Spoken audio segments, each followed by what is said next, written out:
அல்லாஹு அக்பர். 70 வயசு, இது நான் கண்ட அனுபவங்கள். 70 வயசு தாய்மார்களை நினைவில் வைத்துக் கொள்ளுங்கள். 70 வயசு. முகமது அலி ஹாஜியார் பேரையும் சொல்கிறேன். கரும்பு கடை எந்த ஊரில் இருக்கு? கோயம்புத்தூர். ஹாஜியார் எப்படி இவ்வளோ வேகமாக முன்னேறினீங்க? 7-8 கடை, 60-70 பேர் அவர்கிட்ட ஒர்க் பண்ணுறாங்க. ஹாஜியார் எப்படி நீங்கள் முன்னேறினீங்க? பொதுவாக வயசானவங்கள்ட்ட கேட்டால் அந்த ஃப்ளாஷ்பேக் ரொம்ப அழகாக சொல்லுவாங்க. அதில் திருநெல்வேலியிலேருந்து ஒரு ஒட்டு சாக்கை தான் கொண்டு வந்தேன், இங்கே தான் போட்டு வியாபாரம் பண்ணேன், அல்லாஹ் பறக்கச் செஞ்சான், இன்றைக்கி நிம்மதியாக சந்தோஷமாக இருக்கிறோம். நல்லது ஹாஜியார், அல்லாஹ்வினுடைய அருளால் 70 வயதிலே அல்லாஹ் இவ்வளவு பறக்கச் செஞ்சிருக்கிறான். அல்லாஹ்வுடைய கலாம் குர்ஆன், அதிலிருந்து உங்களுக்கு எவ்வளவு தெரியும் ஹாஜியார்?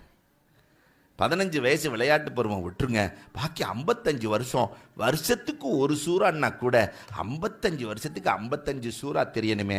பக்கராவில் இருந்தெல்லாம் வேணாம் ஹாஜியார், பின்னாடி இருந்து ஓதுனாங்களா இல்லையா? குல்லாவது பிரபின் நாசி, குல்லாவது பிரபில் பலக்கு, குல்குவல்லா, இப்படி பின்னாடி இருந்து ஒரு 55 சூறா தெரியணுமே. உங்களுக்கு எவ்வளவு தெரியும் ஹாஜியார்?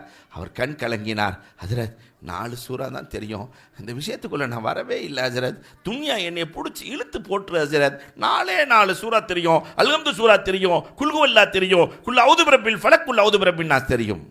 கவலைப்பட்டார். 76 வயதிலே அவர் வஃபாத் ஆகிறார். வஃபாத் ஆகிற போது அவர் ஹாஃபிதுல் குர்ஆன், 30 ஜுஸுவையும் மனனம் செய்த ஹாஃபில். அதில் அவர் இடையிலே சொன்ன ஒரு விஷயத்தையும் நினைவுபடுத்துவேன். ஹஜரத் நிறைய மறதி இருந்துச்சு 70 வயசுல. குர்ஆன் ஓத ஆரம்பிச்சதுக்கு பின்னாடி ரப்பு மறதியை போக்கிட்டான் ஹஜரத், மறதியை போக்கிட்டான். 76 வயதிலே ஹாஃபிதானார். இப்போ குர்ஆன் ஓத தெரியல, எனக்கு தெரியாதுன்னு அல்லாஹ்ட்ட போய் சொல்ல முடியுமா? அதனால இந்த பிஞ்சு உள்ளங்களுக்கெல்லாம் குர்ஆனை கொடுங்கள்.